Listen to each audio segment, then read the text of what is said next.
they might believe they are possessed, but how could they perhaps otherwise be perhaps just mentally unstable? How do you do that? Okay, and I will be trying to discover two things. The first thing is what the ritual tells the priest, the signs that he should be looking for. The first sign, there are 4 signs, 3 on the ritual. The first is an extraordinary strength above its nature. And I give you an example. I remember this first case I participated with. Is a Frenchman. Now he is freed from the devil. He's not possessed anymore, thanks be to God. And he told me that he realized that he was possessed because he was on a retreat and he was praying, and in a certain moment he entered into trance. And there was a friend of his next to him, beside him, that he realized that there was something wrong.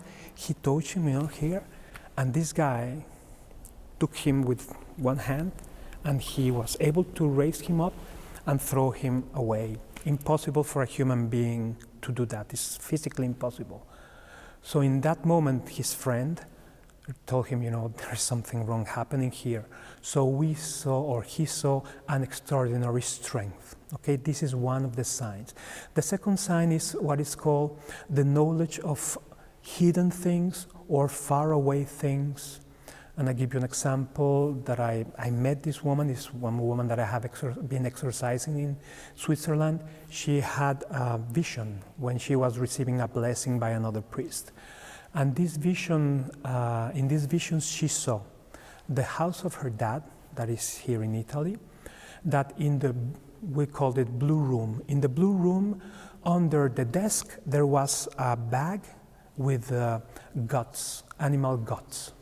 So when the priest finished the blessing, she called right away to her sister in Italy. She's living in Zurich, and asked him, can you go to the blue room and see if there's a white bag with guts under the desk?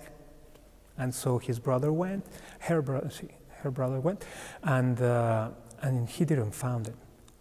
And then she said, can you ask my dad if there was something like that? And he said, okay. And then he went to talk to his dad and ask him about that. And he said, yes, I have that bag, but today I took it away from there because I cooked these things to give it to feed the dogs. So we have this person, this woman that was able to see something that really happened in her house a day ago. In a completely different country, far away, that she would otherwise not have known about. 700 miles away. It was just impossible for a normal person to understand that. So that's a second case. Is being able to see something, visualizing something, okay. Exactly, and the third one is to speak languages, dead languages, Aramaic, Greek, for example, or to know Arabic without never studying it, for example, or speaking it. The fourth sign that is not on the book is the frighten of the sacred things. So the Eucharist, that's very normal also. When you have somebody that is possessed, they cannot enter into a church.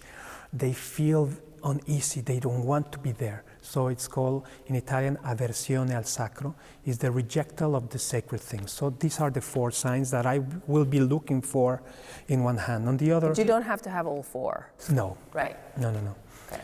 And in the other hand, I am looking for, or to understand if this person was, has to deal something with magic, with sorcery, with fortune tellers, with the Ouija board, something that has to do with magic, black magic or sorcery, you know? So the more elements that you have, the easier for the exorcist that he will be able to understand if the person is or not possessed. How do you know when you've been successful as an exorcist? I know that I'm always successful in the sense that it's not me, it's God. That is God always successful.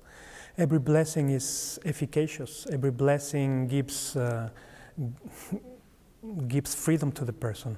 But unfortunately, not all the exorcism or during every exorcism the person will be freed away from the devil. Sometimes you need years of a weekly or monthly blessings to the person that the person will be liberated. But The number of exorcisms in Italy have tripled, apparently. Is that so in other countries too? In the States as well? And if so, why? What's happening?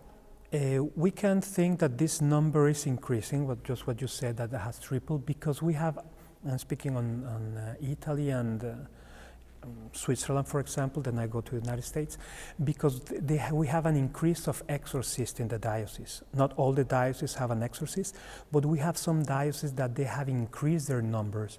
If we have an increment of exorcists, it's because there's a need. So some dioceses have triplicated the numbers of their exorcists, and that's why.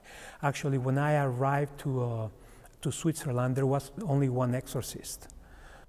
In the whole country? No, in my diocese. In your diocese. But then when I arrived, I was appointed, so we have two, and now we have a third and a fourth one in the diocese. But in a week, how many people come to you saying they're possessed?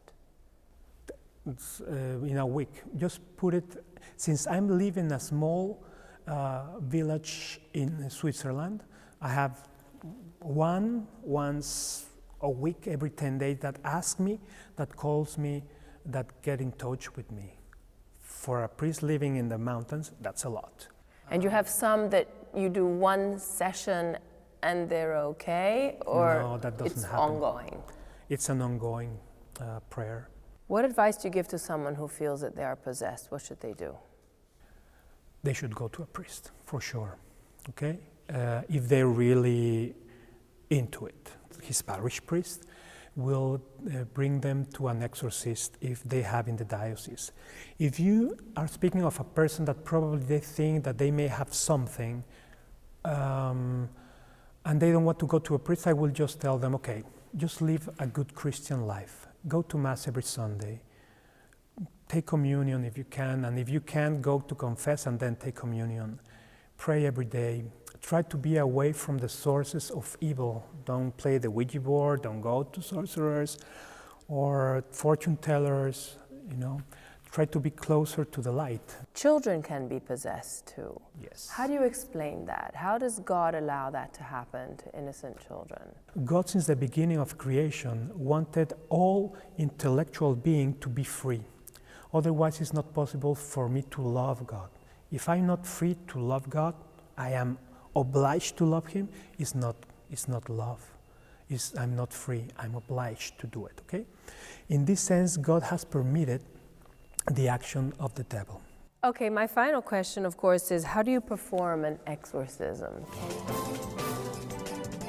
There's a ritual. You start with page 1 and you continue.